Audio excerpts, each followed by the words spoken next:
So first of all, thank you so much for making time for me today. I'm sure it's very busy, so I really appreciate it. Course. I'll just get right into things. Jody, maybe I'll start with you and just ask sort of what drew you to developing this project and what has it been like so far? Well, developing it was what drew me to it. So my two friends, Tiago and Blake, wrote the original story, an original story of it, and I used it as a little bit of like a almost like a reimagining of a fairy tale, how I rewrote it and made it my own. Like you see many renditions of like Little Mermaid or something like that, and you take it and made it. So the world was so enticing and just like I knew that I could use this palette for all of the little nuances of my like how like character and like life things that I wanted to talk about within these amazing characters that had their own flaws already visually and their own distinctions visually. Like I've said it before, and it's just like what I was set out to do for my first feature was tell a simple story well instead of trying to tell a complex story badly, because that's what happens a lot, right? I wasn't setting out to make Tenant, you Yeah. know, I knew like I wanted to have a more visceral subconscious reaction when people watch it, like to feel like almost like it's um it's a escape for you someone to watch it. They don't have to think too much. They can feel, they can think whatever they want, but it's just like an easy watch that maybe makes them feel good. That's sort of my intention with it. Absolutely. Yeah, that's great. And Anwen, I'll kind of ask you a similar thing and what drew you to this character and maybe what were some of your favorite parts of just being a part of the project? Um, I I mean, I loved the project right off the bat. Like even just seeing the name for the first time, I felt that I was already obsessed, even though I hadn't read the script yet. And once I read the script, I I just really enjoyed how Jodie like brought to life and brought color and the magic through with such a kind of beautiful, simple story and a simple message that's so important for us to all hear and be reminded of. I really love fantasy and I really love magic. I read and play games and do all of that kind of stuff. So this was something totally different from what I had been used to playing, what I had the opportunity to even do or audition for. They're very few for, really weird, quirky kind of fantasy projects like this. So I was immediately obsessed and wanted to be a part of it so badly. I'm very lucky that Jodie likes me. Um, I really liked how Cleo is so relatable, and I feel like I could relate to her right away, with just, you know, finding problems within yourself, not necessarily feeling so safe and grounded when things are set up around you for your family might have a plan for you or want you to take a career path, and it's just like you shut down in those moments and there's nowhere to, what do you do except run away and try and seek that outside validation. And she hadn't experienced like that sort of kind of giggly butterfly tension, flirty love as well. And I feel like she kind of got in her head that it was probably the beard. There's a scene where Josephine, when they're little kids, she tells her that, boys won't like that because, they'll think it's ugly. And, when you're a kid, you hear things like that, it sticks in your head. So I just feel like I could relate to the having to find something wrong with yourself and then seeking outside validation. And it's almost healing to do those kind of characters too, because you have to have so much sympathy and empathy with them. You're in their shoes, right? So I love Cleo so much, and when she's going through her struggles, like I just want her to see that she's a fucking cool, badass chick. Um, and that kind of like makes you as an actor turn and go, oh, like, wow, this is everybody. This is everybody. Everybody experiences this. Um, and made me able to like turn a little bit more love towards myself for things too. So I felt that it was really beautiful and healing for me as an actor too. which is something that's so special about Jodie. I think her stories are, they matter, and the characters are really beautiful and important. Conway? Yeah. Absolutely. I love the complex characters, but also the complex female relationships were really at the center of it. And I thought that was so great that it was sort of these three family members at the core of it, kind of navigating their relationships. So, Jodie, I'm wondering whether how much that sort of played into the development and kind of centering those female characters throughout the story. Yeah, I think it was like everything really, like obviously like centering it first on Cleo and her and through the eyes of her experience because she is like the central character. But then I grew up, in a family with sisters and just in a really girl environment a lot all the time. And I think I wanted to show some dynamics that are kind of rarely shown, but like not like extremely on the nose, but sort of on the nose at the same time. It's a kind of a weird contrast because like yeah, but, like, we've all seen the story of like oh the overbearing mom who wants her daughter to follow the family. Like it's like I didn't reinvent the wheel with that storyline, but the complexities like if I were really honest about the character like the mom like she's like to me she's bipolar, she's very insecure, she didn't have any love from her own mother, and we see it in little ways like there's a scene where her mom at the end near the end when Lady Andre and her mom are in the room and they're talking about what she should do, and the grandma Lady Zoo puts her hand on her cheek for 1 second and she leans into it and then she just coldly kind of goes no, that's there we go, and that was my little moment of showing she's not a very warm mother to her children because she didn't get the warmth from her mom and then pass it down.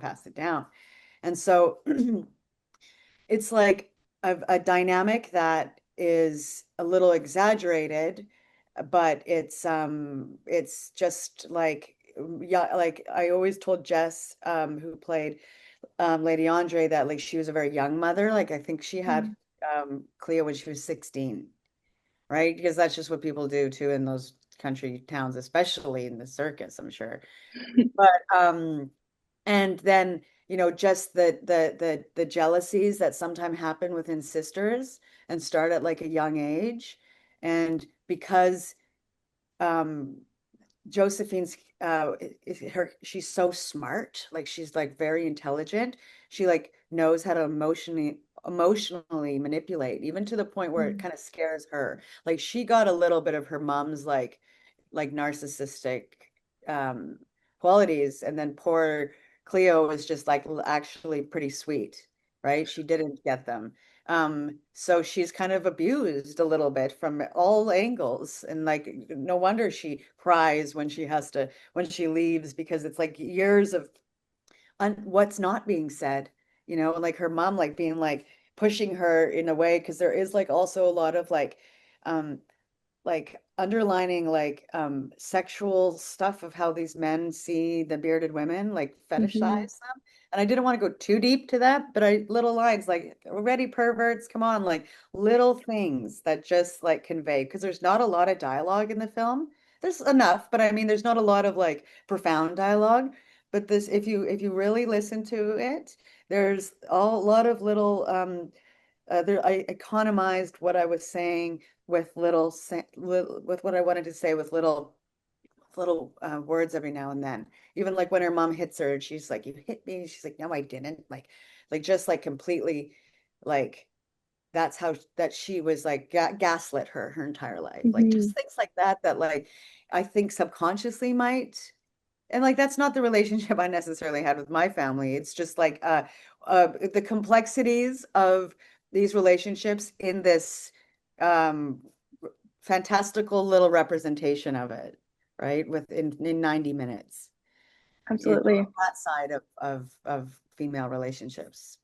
Yeah, no, and I love that you mentioned kind of just these little moments where you get insights. And I think even, I mean, there's the dialogue, but then there's also kind of the physical stuff. So, on what I'm wondering whether that was something you talked about at all, kind of just how the beard would inform the beard or the lack thereof when she shaves it off would kind of inform how Cleo is moving through the world. Because even when she doesn't have it, I think it kind of impacts so much how she's moving through those social relationships.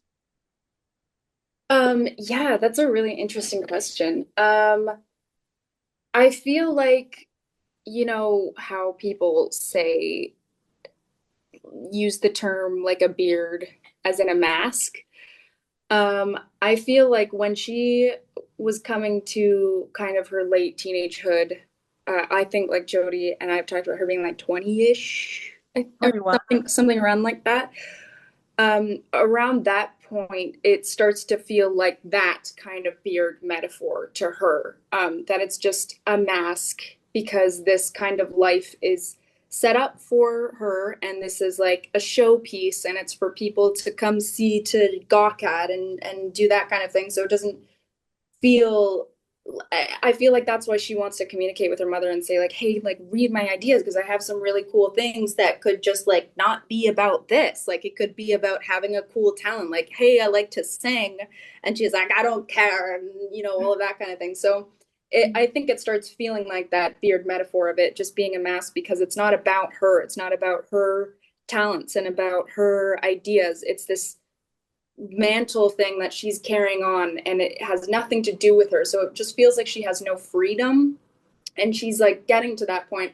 I feel when she was younger and she found out, you know, she started having it, and her mother was like, you're chosen as a child when your parent comes to you with that kind of love or admiration. And you're like, wow, this is gonna be crazy. Like I'm a cool kid. I'm a cool person. This is my community. This is my world. Like everyone thinks I'm awesome, and that's awesome. And then you grow up and you're like, oh, is this me though? Like, do I get a say in anything?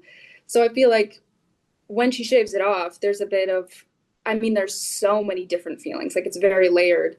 Um, of course, there's like a little bit of fear, but also I think she feels like she has a new found freedom, I suppose, when she's going into the world.